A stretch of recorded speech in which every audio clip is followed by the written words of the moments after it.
Hey guys, what's up? It's Midnight Fury here. So these next few videos I did, I completely forgot to record an intro. So this is the next best thing you're getting. We're going back to Spyro, and I'm playing with a friend. Well, not really playing with a friend. He's just more like an additional commentator, and his channel name is a Paracorn. I'll leave a link in the description. So now on to the video. Well done, Spyro. Okay, Spyro. Oh yeah, Crush. I remember him. Oh, the boss? Yeah. Yeah. I figured that there's going to be 4 bosses, one for every season. Yeah, there's... Spring, no wait, summer, autumn, winter. I don't think it ever goes spring. No, I don't think so, because the starting up of the game, there's the 3 big characters you see. One of them being Crush. I forget the other one's name. I remember Crush, and I remember the main one being Ripto. Yeah. And Ripto is actually the Japanese word for Spyro.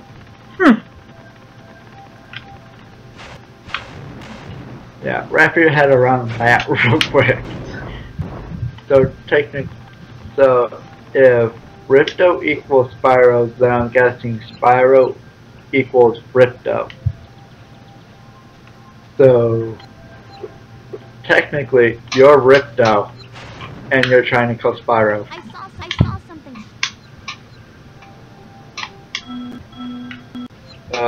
She's telling you that you need to climb up too? Yeah. And then you can't go back here to double check my money bags because he's gone. Yeah. You took your 400 gems and ran. Like, I'd like to have the wall climb, but so I could go back to like certain levels and just finish them. But it just There is something like that for the wall. The little red button there for like that door right there. I think that's how you get back.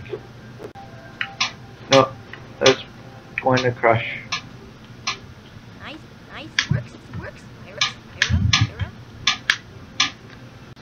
I forgot which speedway. It's either the 2nd or the 3rd speedway, but I hated that one most. yeah.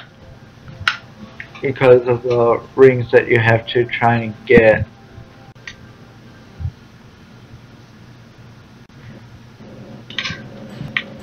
I think it's this one.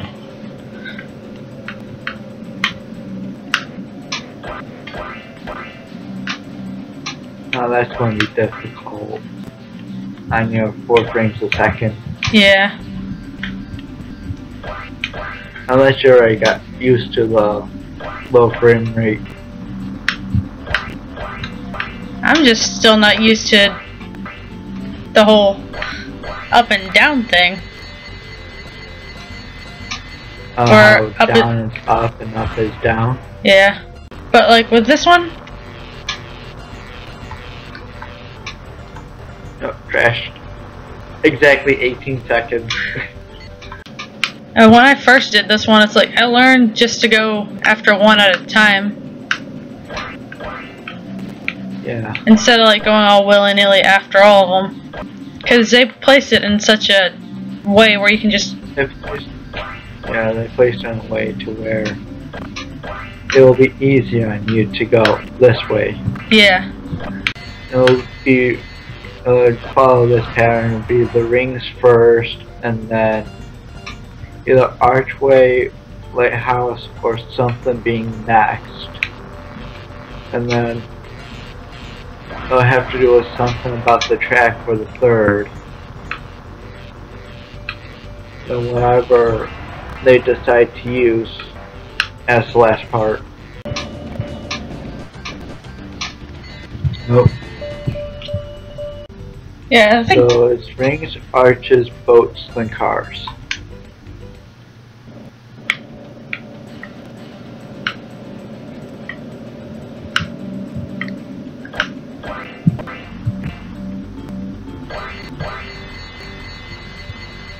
The cars are like the harder ones because you gotta try to constantly run without having to fall off. Fall off the track and also try not to miss any of the targets while you're running. Yeah.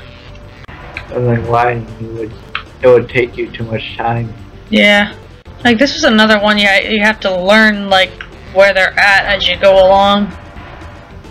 Yeah, it's a lot of trial and error. But that's what also makes this game fun as well. It's the feeling that you actually succeed on it. Oops. I think it's Spiral 1's the one that I'm talking about, that you had to go through a whole lot of rings. And my little sister was watching her wrestling. I never really cared too much for that sport. Yeah, I mean, I used to watch the WWE, but I just kind of grew out of it. And then the TNA wrestling. We actually met one of the guys there, and he got us in to actually go see the show. Did you like it? Oh yeah, it was pretty cool.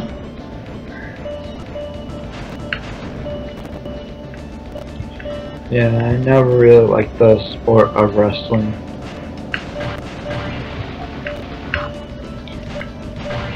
But my little sister says that's the coolest thing since whatever entertainment they have for whatever sport. And I'm just like, no. I don't care what you say. It's no matter what, you're slamming people on the mat trying to pin them. Yeah. And not only that, 90% of it is, I want to say, already predetermined. Yeah.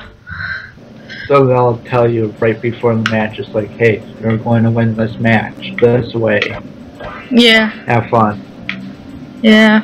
Like, that's pretty much what it is, and like, even then they're not really like hitting each other or doing anything. A lot of it's just like, the whole thing is acting. Yeah. Because when you're watching it on TV, you can't particularly tell. But when you're there in person, you can tell that it's all fake. Especially with the people that just like sit in the front row. Yeah. They can automatically see, oh, he's not actually hitting them. Yeah. But it's still like a cool thing to actually go watch in person. It's just not a sport for me. Yeah. But my grandma and my grandpa would be into the sport of golf, like really into it, yelling at the people for not getting the golf ball in the hole. And I'm just like, how can you get into the sport? Like, sitting down watching it and yell at the people. Yeah. How can you get that? Yeah. Like, there are certain, like, sports that it doesn't matter if you watch it on TV or not. But then some of them, it's like, it's way better being there rather than just watching it on TV.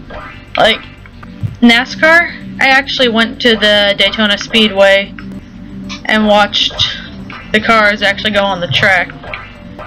And it is so loud there, they give out, like, earmuffs or whatever, like, you have to buy them. Since it's, earmuffs? Yeah, since it's, like, so loud, but... Well, yeah, because the engine's going to 200 miles per hour. Yeah. But... And then, when the car is wrecked, you Oh, get yeah. to actually see it there in person. Yeah, I was there for the big wreck that happened with the car going up along the fence. Oh, that, That one- number 3 car? Yeah, I was there when that happened. And it's like, all of a sudden, we're sitting there, and then we just see a cloud of smoke. And, like, bits and pieces of a little bit of the car. Luckily the guy's okay. Yeah. I mean, I was just watching that wreck on YouTube, and I'm like, oh my god. Yeah. He's lucky to be alive.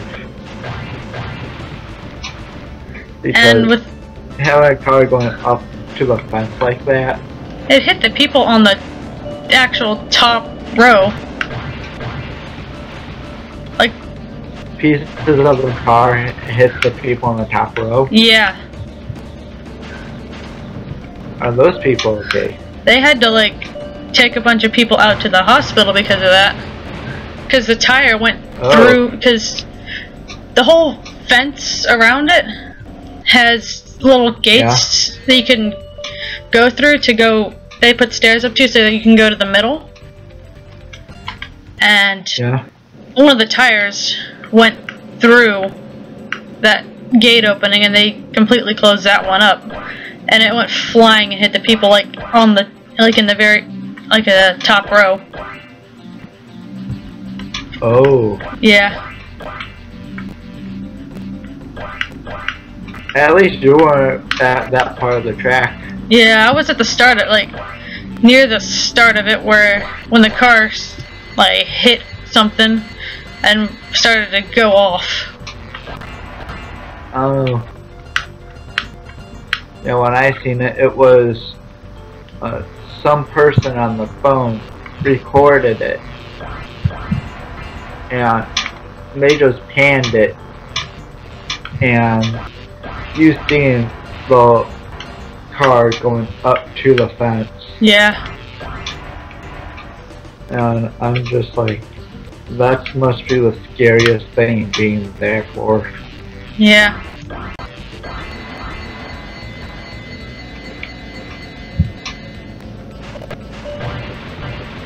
I'm trying to think like what other strange sport accidents happen at.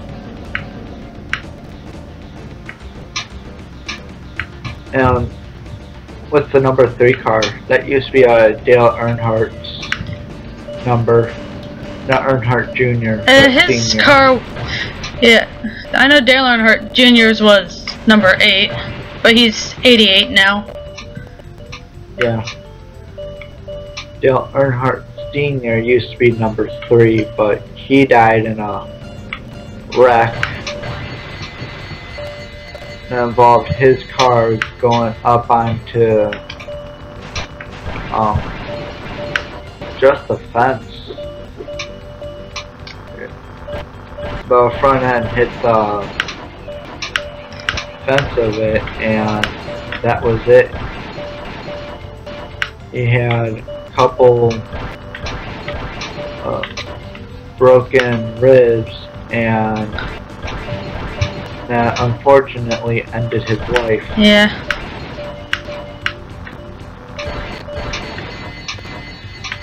Finally did it! After how many tries? I don't know, I didn't keep count. I have a feeling that should be like an episode in itself with like a little counter, like number 1. Failed 1, failed 2, failed 3, failed 4. Like how many failed attempts there were. Yeah.